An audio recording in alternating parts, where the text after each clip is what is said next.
Hello students, welcome to our YouTube channel commerce with Kanojia. Students, आज की जो हमारी वीडियो है उसका टॉपिक है partly agriculture income and partly non agriculture income. तो स्टूडेंट्स, ये हमारा जो ये सीरीज़ के अंदर इनकम टैक्स सीरीज़ के अंदर चैप्टर नंबर जो 2 है एग्रीकल्चर इनकम, उसका पार्ट नंबर 4 वीडियो है जो आज हम कवर करेंगे, जिसके टॉपिक रहेगा partly agriculture income and partly non agriculture income. तो चलिए student, without getting late, let's start today's topic partly agriculture income and partly non-agriculture income. Sometimes there is a composite income which is partially agriculture and partially non-agriculture. कई बार देखो ऐसी income होती है हमारे पास जिसमें आधी वो एग्रीकल्चर से रिलेटेड होती है इनकम, आधी नॉन एग्रीकल्चर एक्टिविटीज से रिलेटेड होती है इनकम। तो कैसे उनको बंटवारा करें, क्योंकि एग्रीकल्चर इनकम एग्जाम्प्ट होती है, तो जब हम टैक्स के लिए इनकम कंप्यूट कर रहे होते हैं तो उसमें से एग्रीकल्चर इनकम हम बिल्कुल माइनस कर देते, हटा देते हैं, ठीक है।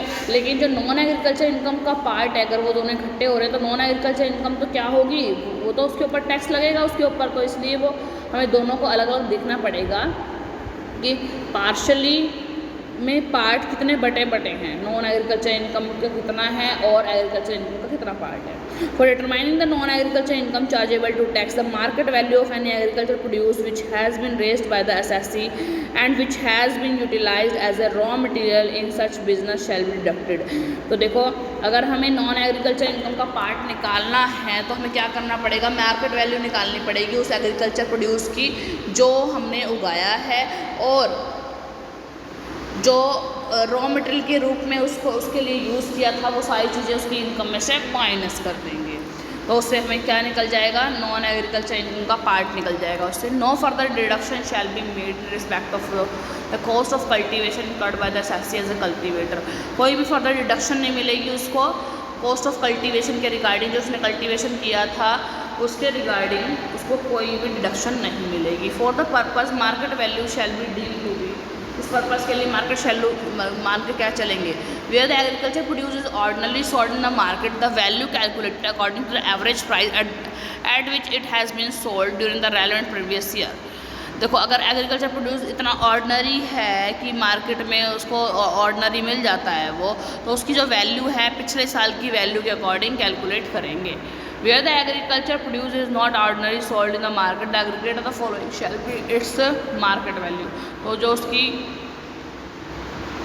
एग्रीगेट जो होगा वो उसकी मार्केट वैल्यू होगी। द एक्सपेंसेस ऑफ कल्टीवेशन, जो कल्टीवेशन के एक्सपेंस होंगे वो, द लैंड रेवेन्यू और rent paid for the land on which it was grown, यानी कि सारे खर्चे, यानी उस एग्रीकल्चर प्रोड्यूस को प्रोड्यूस करने के लिए सारे जो खर्चे लगे हैं वो उसके अंदर से माइनस कर लिए जाएंगे।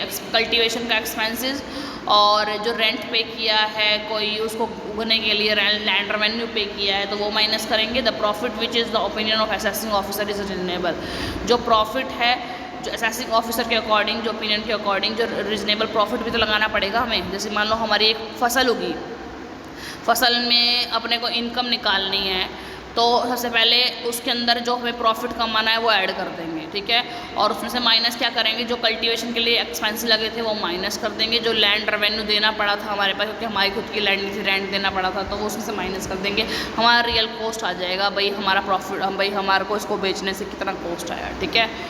आगे देखिए इनकम कितनी आई। एग्जाम्पल देखिए, प्रॉफिट्स फ्रॉम शुगर फैक्ट्री। अगर शुगर फैक्ट्री जो है वो देखिए इसमें दोनों चीज़ें लगती हैं, मतलब कि एग्रीकल्चर पार्ट भी आता है इसमें, नॉन एग्रीकल्चर पार्ट भी आता है। तो देखिए, sugar factory which produce sugar from sugar cane grown on their on farms are treated as partly income. देखो, अगर शुगर फैक्ट्री वाले ने गन्ने की खेती खुद से कर रखी है तो उसे पार्टली एग्रीकल्चर इनकम बोलेंगे। Sugar cane is generally sold in the market, hence in order to separate the agriculture income from the business income, the average market price of sugar cane during the relevant previous year shall be charge on the expenditure and no note will be taken of expenses of cultivating the sugar pen.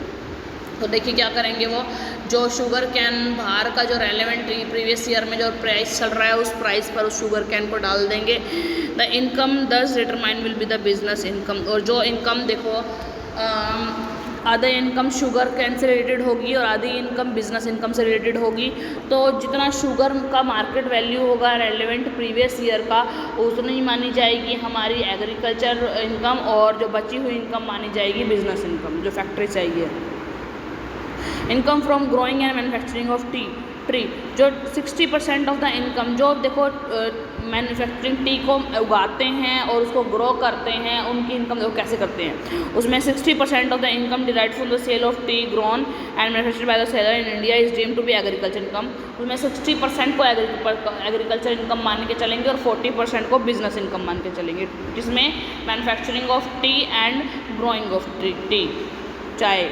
Income from going and manufacturing of centrifuge latex of cenex, जो latex वगैरह है, सीनेज है, इनको अगर इनकी जो income होती है उसका 65% और 35%, मतलब 65% हम क्या लेके चलते हैं एग्रीकल्चर इनकम, 35% ले चलते हैं नॉन एग्रीकल्चर इनकम यानी कि business income.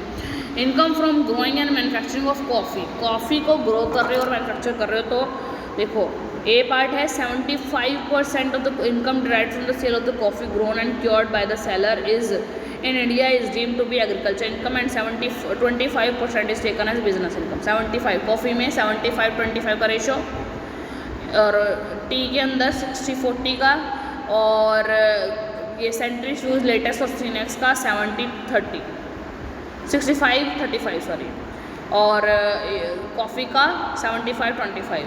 60% of the income derived from the sale of the coffee grown cured roasted and grounded by the seller in India without mixing of chicory और other flavouring ingredients are deemed to be agriculture income and remaining 40% is taken as business income।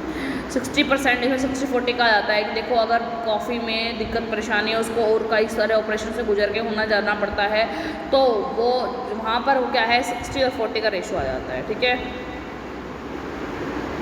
Question कर लेते हैं एक। Mister Tony has estates इन रबड़ the T and coffee, जो latex होता है वो रबड़ हो जाता है। He derives income from them. He has also a nursery wherein the grows plants and sell them. For the previous year, देखो ये ग्रोसरी इसकी क्या है, नर्सरी है, प्लांट्स उगाता है, उसको सेल करता है। तो प्लांट्स की सैपलिंग वगैरह की नर्सरी में जो भी वो होती है वो एग्जाम्प्ट होती है agriculture income. For the previous year ending 31 March has furnishes the following particular in his sources of income from estate and sale of plants. Manufacture of रबड़ 5 lakh, manufacture of coffee grown and cured 3-3.5 lakh, manufacture of tea 7 lakh, और you are sale of plant from nursery 1 lakh. You are required to compute taxable income of the assessment year. Taxable year में आएगी manufacture of रबड़ है ना, तो ये आएगा कौन सा था, मैन्युफैक्चर ऑफ रबड़ लेटेक्स वाला था 65-35, तो 65 तो हो गया एग्रीकल्चर इनकम, वो तो हो गया एग्जाम। तो इनकम हमें इनकम टैक्स के लिए इनकम कंप्यूट करने में 35% इसका आ जाएगा। ठीक है, 1,75,000 रुपये आ गया। और coffee grown and cured 3.5 lakh हो गई। तो कॉफ़ी की बात करें तो हमें क्या करना पड़ेगा, 75-25 है। ठीक है, तो ये आ गया हमारे पास 87,500। आगे है मैन्युफैक्चर ऑफ टी का जो पार्ट है वो बोलता है 60-40 के रेशो में, तो 40% यहाँ पे आ जाएगा 2,80,000। और sale of plants for nursery जो है, ये जो अगर कोई आपकी कोई नर्सरी है उसमें प्लांट बेच रहे हो, सीड बेच रहे हो, तो वह भी एग्रीकल्चर इनकम कहलाएगी। तो एग्रीकल्चर इनकम क्या होती है, एग्जाम्प्ट होती है, तो नहीं लगेगी। तो टोटल हमारी जो टैक्सेबल इनकम आ गई वो आ गई 5,42,500। ठीक है स्टूडेंट्स, आई होप आपको समझ में आया होगा आपका टॉपिक आज का, जिसका हमारा इसका टॉपिक था partly agriculture income and partly non agriculture income. तो स्टूडेंट इसके अंदर हमने पढ़ा कि कई बार ऐसा होता है किसी चीज़ को प्रोड्यूस करने के लिए बिज़नेस इनकम भी साथ लगी होती है और एग्रीकल्चर इनकम भी साथ लगी होती है। तो हम कैसे उसको अलग अलग करें, कैसे उस पर टैक्स कंप्यूट करें, वो हमने देखा। नेक्स्ट हमने पढ़ा कि भाई कुछ रूल्स हैं कि भाई अगर टी मैन्युफैक्चरिंग कर रहे हो तो 60-40 का रेशो मिलता है आपको, और अगर आप लेटेक्स रबड़ वगैरह के अंदर हैं तो आपको 65-35 का मिलता है, और अगर आप कॉफ़ी के अंदर हैं, कॉफ़ी में नॉर्मल कॉफ़ी को प्रोड्यूस कर रहे हैं, तो आपको मिलता है 75-25।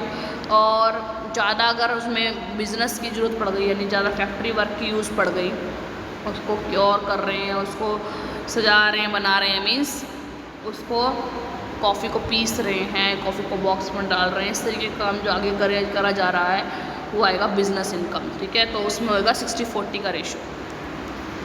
तो आई होप स्टूडेंट आपको आज की वीडियो समझ में आई होगी, आपका टॉपिक क्लियर हुआ होगा। अगर स्टूडेंट आपको वीडियो अच्छी लगी हो, आपका टॉपिक क्लियर हुआ तो ज़्यादा से ज़्यादा मेरी वीडियो को लाइक कीजिए, शेयर कीजिए, कमेंट्स कीजिए और ज़्यादा से ज़्यादा मेरे चैनल को सब्सक्राइब कीजिए कॉमर्स विद कनौजिया में। Thank you students.